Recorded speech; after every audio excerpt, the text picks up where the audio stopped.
Gautam Buddha bed time story Sujata और गौतम बुद्ध की कहानी। पूर्णमासी की पूर्व संध्या थी। सुजाता अपने छोटे से घर के खंभे के सहारे बैठी थी। जहां वह बैठी थी वहां से वह दूर मैदानों के परे तक देख सकती थी। गायों को हाँकते हुए अपने पिता की आवाज उसे सुनाई पड़ी। लगभग 1000 गायें जिन पर उन्हें बहुत गर्व था।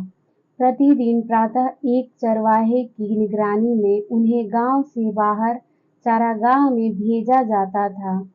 शाम को वह उन्हें वापस ले आता और उनके स्वामी उन्हें गांव के फाटक पर ले लेते। सभी मकान सलीके से पंक्तियों में बने हुए थे, परंतु गलियां तंग थीं। यदि कोई एक ओर खड़ा होता और उसकी बांह कुछ और लंबी होती, तो मानो सामने वाले घर की दीवार को छू ही लेता। पर गलियों में कोई भी अधिक समय न बिताता था। सभी त्योहार गांव के बाहर वाले पेड़ों के झुरमुट में बनाए जाते थे। गांव की सार्वजनिक सभा इसी स्थान पर बैठकर गांव से संबंधित विषयों पर विचार करती थी। दिन भर तो ढेरों काम होते थे। सिंचाई के लिए नहरें खोदना, मवेशियों की देखभाल, औरतों के लिए सिलाई बुनाई तथा घर व बच्चों की देखरेख। आज सुजाता बहुत थकी हुई थी। दिन की समाप्ति का स्वागत था, क्योंकि अब वह घड़ी भर बैठकर विश्राम कर सकती थी और गौतम बुद्ध के विषय में सोच सकती थी। इधर मानो उसका जीवन उन्हीं के विषय में सोचने तथा उनके लिए प्रार्थना करने में ही बीत रहा था।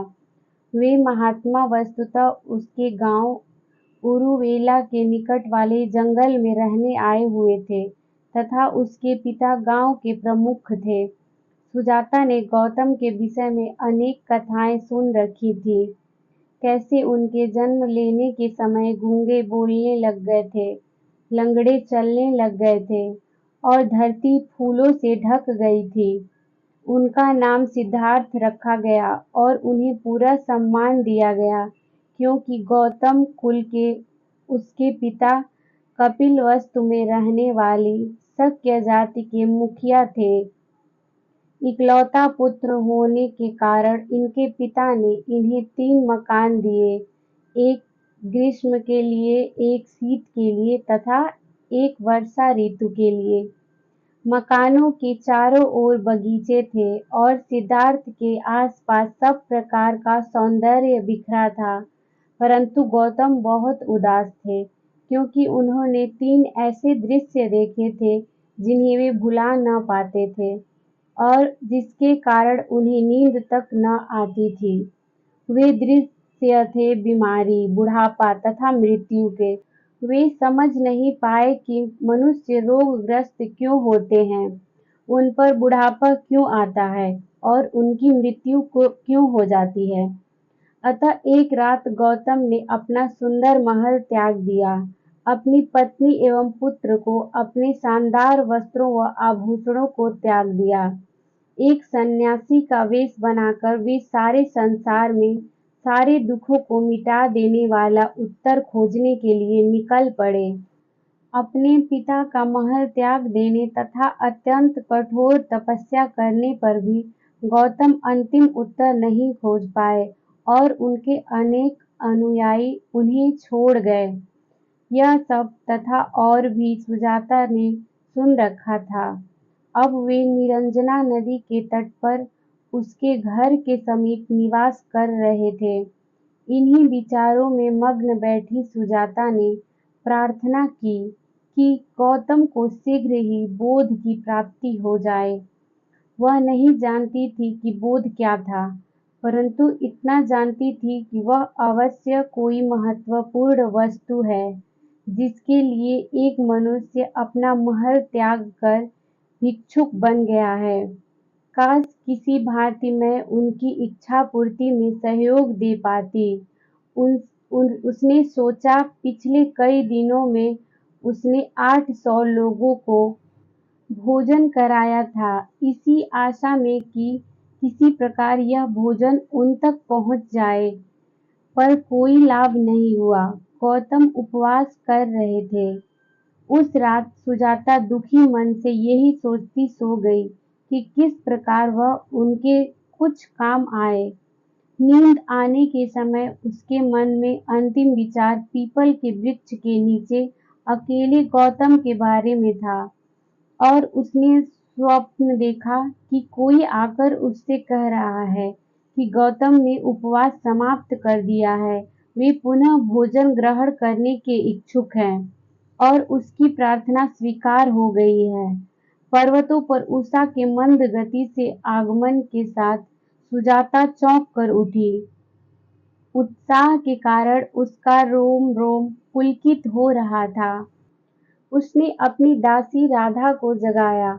2 षड्यंत्रकारियों के समान वे चुपके से घर के बाहर आई और अपनी सर्वश्रेष्ठ 8 गायों का दूध दुहा।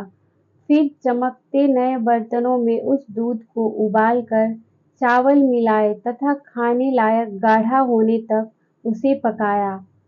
इस डर से कि कहीं काम निबटने से पूर्व गौतम चले न जाए, उसने राधा को वह स्थान देखने भेजा। वह जानती थी कि गौतम वहां होंगे। वह लड़की बड़े उत्साह से वापस दौड़ी आई और बोली, हे स्वामिनी, उस वृक्ष में कोई वन देवता है और सारी जगह पर ऐसा प्रकाश है मानो आग जल रही हो। सुजाता का मन उल्लास से भर गया, क्योंकि वह जान गई कि गौतम अभी वहीं हैं। वह एक सोने का पात्र लाई और उसमें खीर डाली, फिर एक पतले सफेद मलमल के टुकड़े से ढाँप दिया। वह स्वयं उसे अपने सिर पर रख कर ले गई और राधा सहमी हुई उसके पीछे-पीछे गई।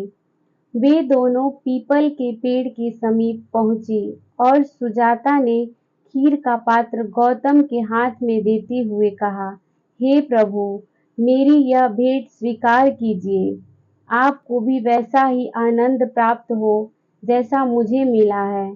और आगे शीश नवाकर मन में यह हर्ष लिए वह चल पड़ी कि वह गौतम बुद्ध की सेवा कर पाई। गौतम ने आभार प्रकट करते हुए खीर ले ली। उसे खाने से पूर्व स्नान करके वस्त्र बदलने के लिए वे नदी पर गए। अपना उपवास तोड़ने के बाद उन्होंने पात्र को लेकर नदी में फेंकते हुए कहा, यदि मुझे आज ज्ञान प्राप्त होना है तो यह पात्र ऊपर की ओर बह जाए, यदि नहीं तो यह नीचे की ओर बह जाए। निश्चय ही वह ऊपर की ओर बह गया और उसी दिन भगवान गौतम बुद्ध ने जीवन की एक नई पद्धति खोज ली, जिससे वे और संपूर्ण मानव जाति दुख तथा वेदना से ऊपर उठने में समर्थ हो गए।